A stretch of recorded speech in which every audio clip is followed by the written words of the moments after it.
And three other Republican senators are the highest-ranking American officials to visit Libya since the fall of Muammar Gaddafi. Senator McCain joins this morning from Capitol Hill. Good morning, Senator. Good morning. How are you? I'm good. Thank you for being here. So you went on this trip to Tripoli to assess the situation there and to assess the new government leaders. But I think right now the American people are still wondering where the heck Muammar Gaddafi is. Did you get any update? Well, there's a lot of rumors that he is either in his hometown of Sirte, or he is down on the border with Chad. Actually, they don't really know where he is, but they are certainly making progress. And I think within days, if not weeks, they will have the entire nation secured. Some people are worried that extremists could be part of the government there. How concerned are you about that? I'm concerned about the fact that they don't have a national army. They just basically have these militias running around, and some of them are fine, some of them are not so fine. So they need to form up a national army. But one of the things we could do is help care for their wounded. They've got 30,000 wounded people, many of them maimed, many of them amputees, and they simply don't have the capabilities to care for these people. The Germans and the French have already are helping out. We could send a hospital ship. We could bring some of them to our hospital in Germany. But right now, they need a lot of medical assistance, and the wounded continue to pour in. I went to a hospital there in Tripoli and saw a lot of the gravely wounded, and they clearly need our assistance. We could do that. They'd be very grateful. Wow.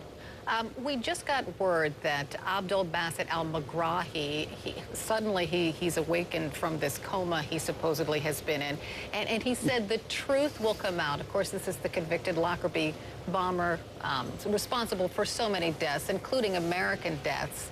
Do you think he should be brought back to the United States, and did you have any conversations about him while you were in Libya? Yes, we did, and they want to cooperate with us on this issue. Whether he should be brought to the United States, International Criminal Court, is something for discussion. But frankly, I'm not surprised at this miracle that he is, again, hanging on in a Lazarus-like fashion. Would you like to see him brought back to the United States?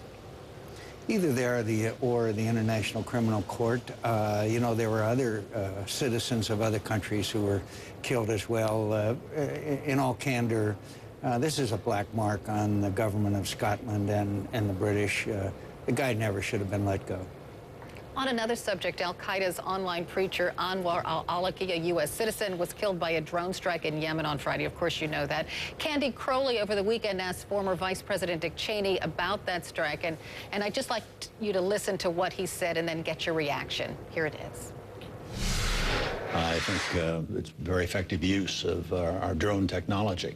The thing I'm waiting for is for the administration to go back and correct something they said 2 years ago when they criticized us for, quote, overreacting to the events of 9/11. They, in effect, said that we had walked away from our ideals or taken policy contrary to our ideals when we had enhanced interrogation techniques. Now, they clearly have moved in the direction of taking robust action when they feel it's justified. So, Senator, can you equate the two, an attack on an American citizen on foreign soil and enhanced interrogations? I cannot. There's two entirely different things. One is that this was specifically authorized by Congress after 9/11, and it's action that is taken against a declared enemy of the United States of America. I'm glad they did it, and I'm glad that they will continue. In the case of, quote, enhanced interrogation, i.e. torture, there are Geneva Conventions, there are laws that prohibit it, and it is very obvious that one of the great recruitment tools that our enemy has is the fact that we tortured people, which is not in keeping with the standards of the treatment of prisoners, which is a long-held custom. And by the way, we never got useful information as a result of torture, but we sure got a lot of angry citizens around the world, and deservedly so. So President Obama owes no apology to President Bush or Vice President Cheney? I think as a partisan Republican, I'm a critic of the administration from time to time, but I, along with I think almost every American, congratulate the administration, congratulate the president and his team for carrying out this elimination of an avowed enemy of the United States who was bent on our destruction. And no apology necessary from the Obama administration to the Bush administration. About what? About the enhanced interrogation matter. The vote was 90-6 in the United States Senate to prohibit cruel and inhumane mistreatment. It was an amendment and a piece of legislation that I was the sponsor of. The Senate has spoken, the American people have spoken, the people of the world have spoken. Torturing people in violation of international agreements such as the Geneva Conventions is prohibited and frankly very harmful to the image of the United States of America. Senator McCain, thank you so much for joining us this morning. We appreciate it. Thanks for having me on.